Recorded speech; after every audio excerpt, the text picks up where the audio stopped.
लखनऊ से इस वक्त हमारे पास है विकास दुबे। एनकाउंटर मामले में यूपी पुलिस को बड़ी राहत मिली है। सुप्रीम कोर्ट की ओर से गठित कमेटी ने क्लीन चिट दे दी है। जी हां, जस्टिस बीएस चौहान की कमेटी ने क्लीन चिट दे दी है उत्तर प्रदेश पुलिस को। 8 महीने की जांच में पुलिस के खिलाफ कोई सबूत नहीं मिले हैं। पुलिस के बयान के खिलाफ कोई चश्मदीद गवाह नहीं सामने आया है। बड़ी खबर, सुप्रीम कोर्ट ने कमेटी गठित की थी और उस कमेटी ने क्लीन चिट दे दी उत्तर प्रदेश पुलिस को। विकास दुबे एनकाउंटर मामले में पुलिस को क्लीन चिट और बड़ी राहत सुप्रीम कोर्ट की ओर से गठित कमेटी के द्वारा। जस्टिस बीएस चौहान की कमेटी ने क्लीन चिट दे दी है। कहा है कि कोई सबूत नहीं मिला पुलिस के खिलाफ, ना कोई गवाह सामने आया, कोई चश्मदीद गवाह सामने नहीं आया, कोई सबूत नहीं मिला। तो इस तरीके से उत्तर प्रदेश पुलिस को बड़ी राहत। विकास दुबे एनकाउंटर मामले में बड़ी राहत उत्तर प्रदेश पुलिस को। आइए और विस्तार से समझते हैं क्या कहा है इस कमेटी ने। बताने के लिए विवेक त्रिपाठी हमारे सहयोगी हमारे साथ जुड़ गए। बताइए विवेक, क्या कहा है कमेटी ने। जी राजन, देखिए एनकाउंटर की जब एनकाउंटर हुआ था विकास दुबे पर, तो पुलिस पर तमाम सवाल उठे थे कि जिस तरह से एसटीएफ और अन्य एजेंसियां उसको ला रही थी मध्य प्रदेश से, और रास्ते में उस गाड़ी पलट गई और विकास दुबे ने भागने की कोशिश की। उसके बाद जो पुलिस से लगातार जवाबी फायरिंग हुई उसमें उसकी मौत हो गई थी।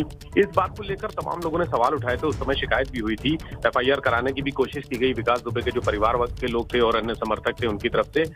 जब मामला तूल पकड़ा तो इनकाउंटर की जांच करने के लिए, वैसे भी किसी भी इनकाउंटर की जांच मानवाधिकार आयोग करता है, लेकिन ये मामला इतना हाईलाइट था इसलिए इसकी सुप्रीम कोर्ट ने एक कमेटी गठित की थी जिसमें जस्टिस बीएस चौहान थे।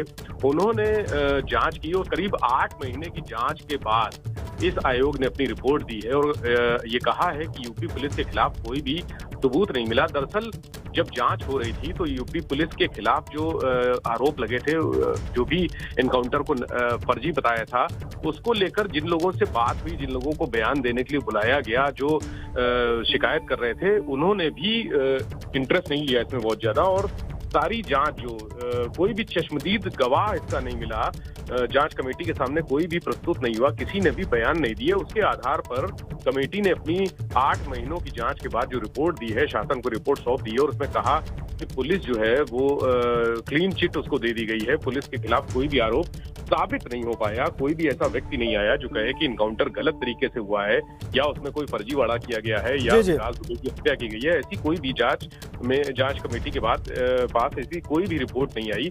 इसके आधार पर कमेटी ने अपनी रिपोर्ट शासन को सौंप दी है और जितने पुलिसकर्मी थे उस समय कानपुर में जिनकी जांच चल रही थी, उनको क्लीन चिट मिल गई है। अब जो इस मामले में जो एफआईआर हुई है उसमें भी ऐसा माना जा रहा है कि उसमें भी राहत मिलेगी, क्योंकि आयोग ने अपनी रिपोर्ट दी है। तो जो एफआईआर हुई है पुलिस वालों के खिलाफ उसमें भी राहत मिलने की उम्मीद है। विवेक, आपने कहा शासन को रिपोर्ट सौंपी गई है, ये कमेटी सुप्रीम कोर्ट ने गठित की थी।